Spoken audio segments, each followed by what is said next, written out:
لازوال کہانیاں، وقت اور جگہ کی قید سے آزاد معجزاتی قصے۔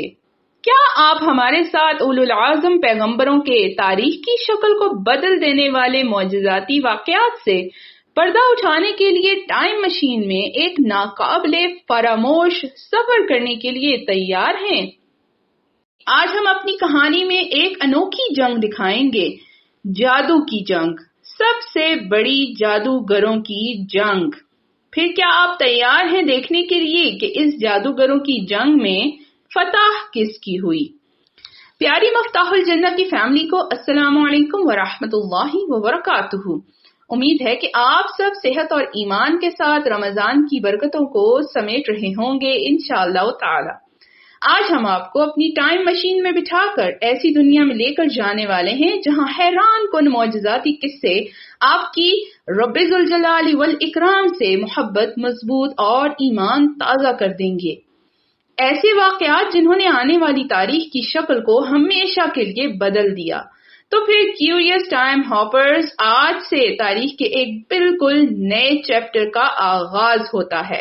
ہماری کہانی کا آغاز حضرت یعقوب علیہ السلام کے 12 بیٹوں کی اولاد سے ہوتا ہے جو ابراہیم علیہ السلام کی اولاد میں سے آنے والے نبی تھے، اور ان کا عبرانی لقب اسرائیل یعنی اللہ کا بندہ تھا، اور اسی لیے ان کے 12 بیٹوں کی اولاد کو بنی اسرائیل کہا جاتا ہے۔ جب یہ 63 افراد کی فیملی یوسف علیہ السلام کے دور میں کنعان سے مصر آ کر آباد ہوئی تو صرف 4 نسلوں میں ان کی تعداد 63 سے 6 لاکھ ہو گئی۔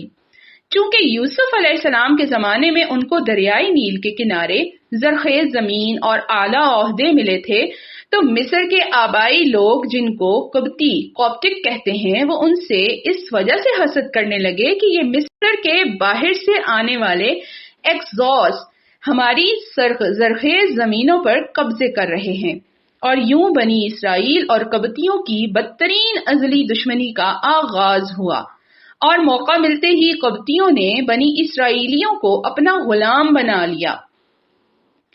پھر دوستو شروع ہوتی ہے ہماری آج کی معجزاتی کہانی، جب اللہ تعالیٰ نے بنی اسرائیلیوں کو اس بدترین غلامی سے نکالنے کے لیے اپنے جلیل القدر رسول موسیٰ علیہ السلام کو بھیجا تھا۔ مفتاح الجنہ کے کیوریس ٹائم ہاپرز، کیا آپ کو معلوم ہے کہ ہماری آج کی کہانی کا ولن کون سی مشہور تاریخی متکبر اور ظالم بادشاہ تھا؟ جی ہاں، بالکل صحیح، فرعون۔ مگر یہ فرعون آخر ہوتا کیا ہے؟ فرعون ایک شخص کا نہیں بلکہ 30 نسلوں تک آنے والے ظالم اور طاقتور بادشاہوں کا لقب تھا، جن کو آج بھی 30 ڈائنیسٹی کے نام سے یاد کیا جاتا ہے۔ لیکن ایسا کیا تھا جس نے فرعونوں کی نسلوں کو طاقت کے نشے میں ڈبو دیا تھا؟ کیا اس گھمنڈ کی وجہ ان کے پاس گھوڑوں سے چلنے والے تیز رتھ یا چیریوٹ تھیں، یا پھر اہرام مصر یعنی پیرامڈز، جن کے بارے میں آج بھی دنیا کا ہر شخص حیران ہے کہ 250 ٹن وزنی پتھروں کو اہرام مصر میں کیسے لگایا گیا تھا؟ نہیں کیوریس ٹائم ہاپرز، یہ سب تو محض ان کی طاقت کا نشان یا سمبل تھے، ان کی طاقت کی وجہ نہیں تھے۔ تو پھر وجہ کیا تھی؟ مفتاح الجنہ کی فیملی کو ہم ایک بہت انٹرسٹنگ بات بتاتے ہیں۔ ان کی طاقت کی اصل وجہ تھی ان کا نہری نظام، ان کا کینال سسٹم۔ یہ نہری نظام ہی ان کی چھپی ہوئی اصل طاقت تھی، جس کو یوسف علیہ السلام نے اس وقت بنوایا تھا جب مصر میں قحط آیا تھا، اور ان کو بادشاہ نے زراعت اور خوراک کا وزیر بنایا تھا۔ اب ان 30 ڈائنیسٹیز میں آنے والے فرعونوں نے اپنا دارالحکومت میمفس کو بنایا تھا، جو دریائے نیل کے ڈیلٹا کے قریب پہلا بڑا شہر تھا، جہاں سے بہتی نہروں کا نظام بڑے اچھے طریقے سے کنٹرول ہو سکتا تھا۔ لہذا دریائے نیل کی زراعت سے مصر کی دولت آہستہ آہستہ بڑھنے لگی، اور فرعون امیر سے امیر تر ہوتے گئے، اور انہوں نے ارد گرد کے علاقوں میں گورنر بھیج کر ان علاقوں پر بھی قبضہ کرنا اور انسانوں کو غلام بنانا شروع کر دیا۔ انہی نہروں کے ذریعے وہ دور دراز کے علاقوں سے اناج، پھل، ریسورسز کو کشتیوں میں ڈال کر میمفس میں اکٹھا کرنا شروع ہو گئے، اور اس طرح ان کی طاقت میں مزید اضافہ ہوتا چلا گیا۔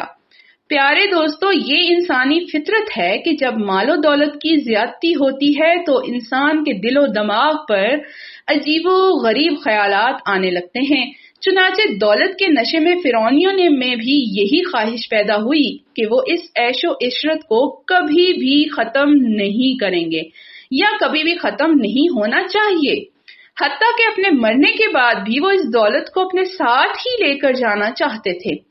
ہمارے کیوریس ٹائم ہاپرز کے لیے ایک اور انٹرسٹنگ فن فیکٹ، کیا آپ کو معلوم ہے کہ دنیا کا پہلا میپ کہاں اور کس نے بنایا تھا؟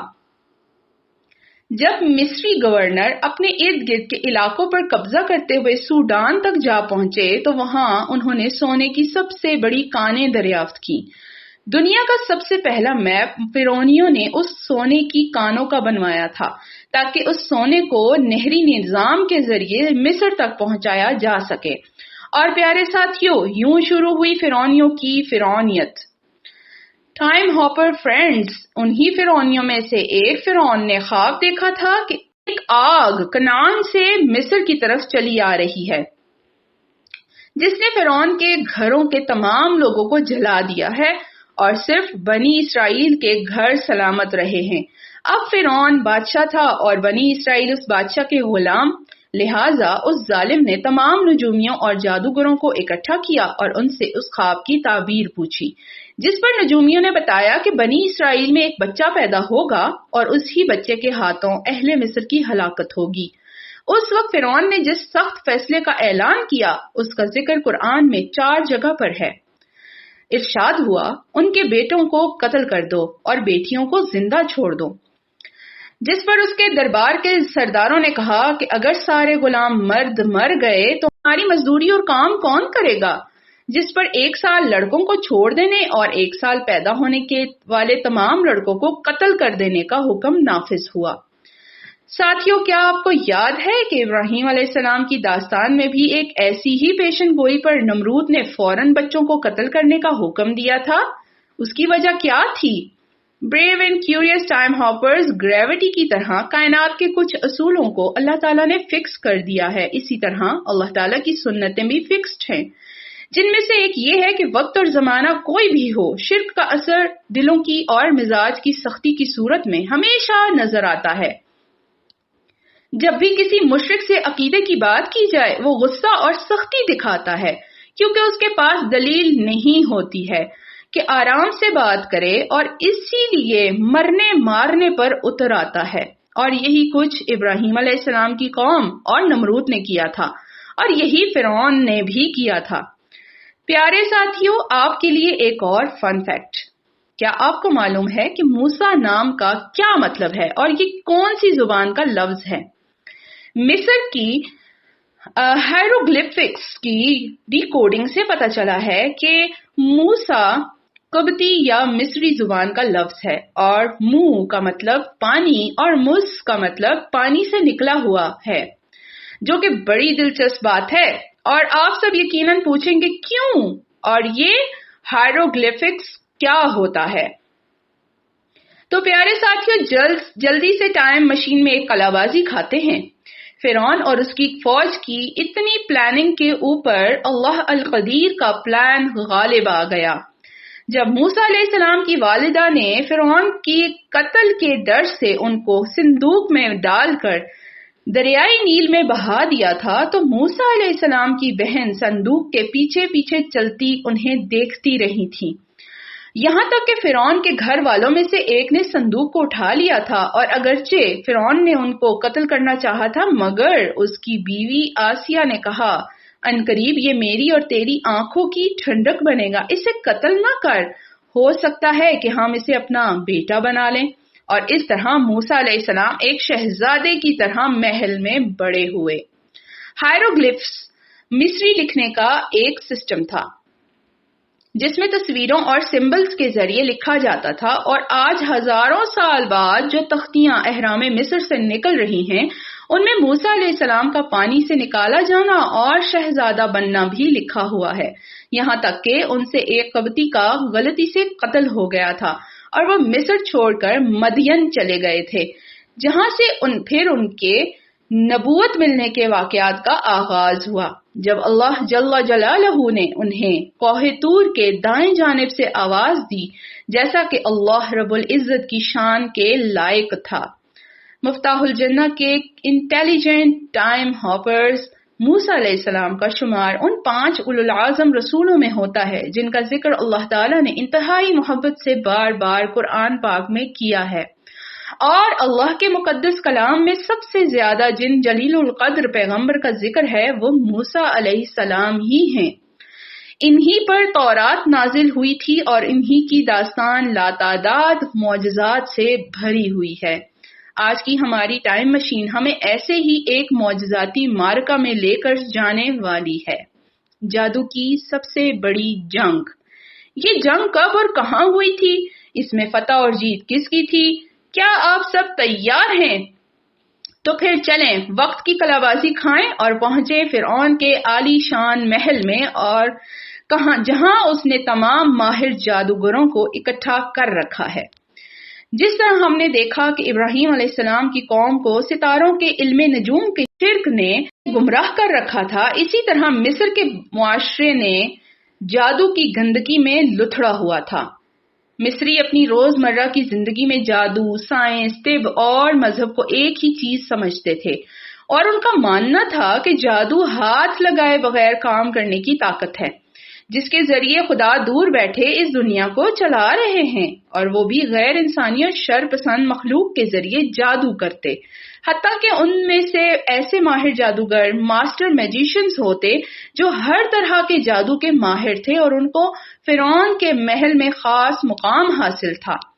مفتاح الجنہ کی فیملی کے لیے ایک اور فن فیکٹ، کیا آپ کو معلوم ہے کہ جادو لفظ میجک مصری زبان کے لفظ میجی سے نکلا ہے، جس کا مطلب ہوتا ہے قدرت رکھنے والا، جو کہ بذات خود شرک کی طرف واضح اشارہ ہے، کیونکہ اس کائنات میں قدرت رکھنے والی القدیر کی ذات صرف ایک ہی ہے، اور جادوگر کی سرکشی جو وہ خود کو قدرت والا سمجھتا ہے، یعنی اللہ تعالی کی ذات ہی اس ہر چیز پر قدرت رکھتی ہے، جبکہ جادو کرنا یا جادوگر کو اپنے آپ کو قدرت رکھنے والا سمجھنا خود ایک شرک ہے۔